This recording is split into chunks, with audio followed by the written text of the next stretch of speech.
Hello hi welcome to my YouTube channel. Daily तो मु आपण को खाଇବା मेनू देखाए, बट आज चाहूँगी आपन को एक छोटिया रेसिपी देखा जोटा कि है कलम शाग भजा। कलम शाग तो दी प्रकार समस्त जना थी, जोटा कि गोटे खुंटी कलम, यहाँ गोटे बड़ कलम। आज मुझे बड़ कलमटा को मुझे एक्चुअली कालठू एटा ये कर रखी। आज यहाँ खाली काटिकी माने कालठू बाछी रख देती। आज भाविली यहाँ खाली काटी देकी धोईकी भाजवाई। तो एमती कुछ कुछ कर पूरा काटी देती ताकि मतलब माने बहुत भलसे सीझीज। आउ बहुत प्रकार लोक भाजती, मु आज भावुची कि आलू पकईकी भाजी। लोक बहुत सारा जिनस किए बड़ी पकईकी भी भाजती, बड़ी चूरी की। आउ गोटे जिनस है कलम शागटा जदि आगुतिरा टिके धोई देइथिबे ना, माने तार जो पानी अंशटा अधिक कलम शाग रही, जी रहा कथा भाजला बेले रहिबो। सेति मु आगुआ टिके धोई देकी छांकी देली। आलू भी मुझे कुछ कुछ करके काटी देइची। एमती किया किया आगे भी आलू को टिके सिझेकी तापर करे, बट मुझको एका सांगरे शाग सहित मिसई देवी कहीं ए शागर जो नाड़ीटा टिके सिझा को टाइम लगे ना, तो से मुझे मिसईकी भावुची भाजी। से आपर रखीदेली, मु भाजला बेले मिसईकी भाजीदेवी। किए किए बड़ी चूरा भी पकई भाजती, बट मत पर्सनाली आलू पकईकी जो कलम शागटा भजा हुए मत बहुत ही पसंद।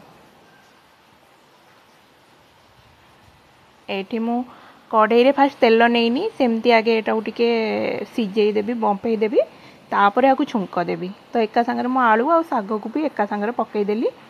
आउ तापर आपन कौन करेंगे ना, शागरे स्वाद अनुसार लुण पकेबे।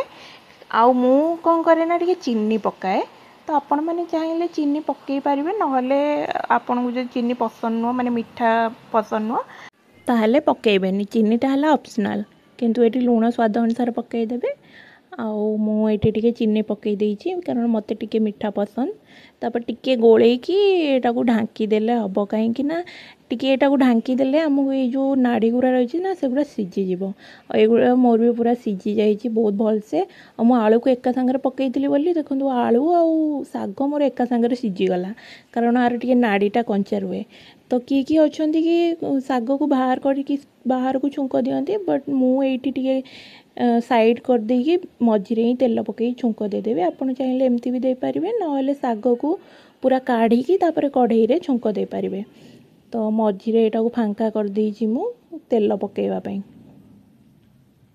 आपन सोरिष तेल भी भाजी पारिबे, मु एटा रिफाइन तेल रे भाजुची।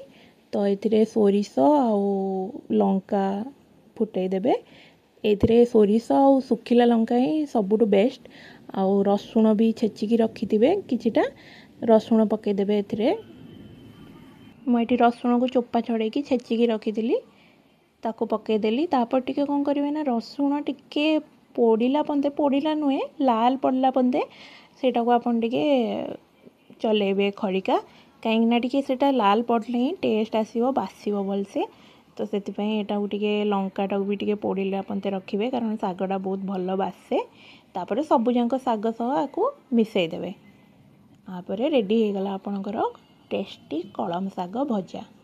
बहुत ही टेस्टी मते तो लगे। मु तो गरम भात रे ही खाई दिए, बट पखाल सहित आपको भी खाइबार मजा ही पूरा अलग थाए।